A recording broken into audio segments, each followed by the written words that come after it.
ঈদের শুভেচ্ছা সবাইকে।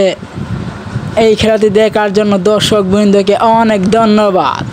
একদিকে দেখা যাচ্ছে আমাদের ব্রাহ্মণবাড়িয়া ক্রিকেট একাদশ, আরেক দিকে দেখা যাচ্ছে বাড়িহুরা একাদশ।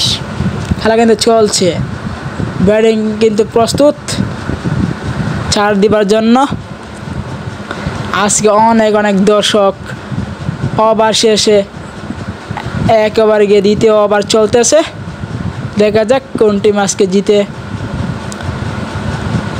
খেলা উপভোগ করার জন্য সবাইকে দাওয়াত রইল, সবাই সুন্দরভাবে খেলাটা দেখবেন। দেখা যাবে আজকে কোন টিম জিতে। আর দর্শক বিন্দু একটা হাততালি হবে। অনেক সুন্দরভাবে কিন্তু খেলাটি চলতেছে। ও ব্যাটিং গ্যাপ শট চার, সুন্দরভাবে খেলাটি চলতেছে। খেলাটির মধ্যে কিন্তু যেই দল উইন হবে সেই দলের কিন্তু 1 নম্বর প্রাইজ থাকবে 20,000 টাকা, আর যেই দল ফিল হবে 10,000 টাকা প্রাইজ।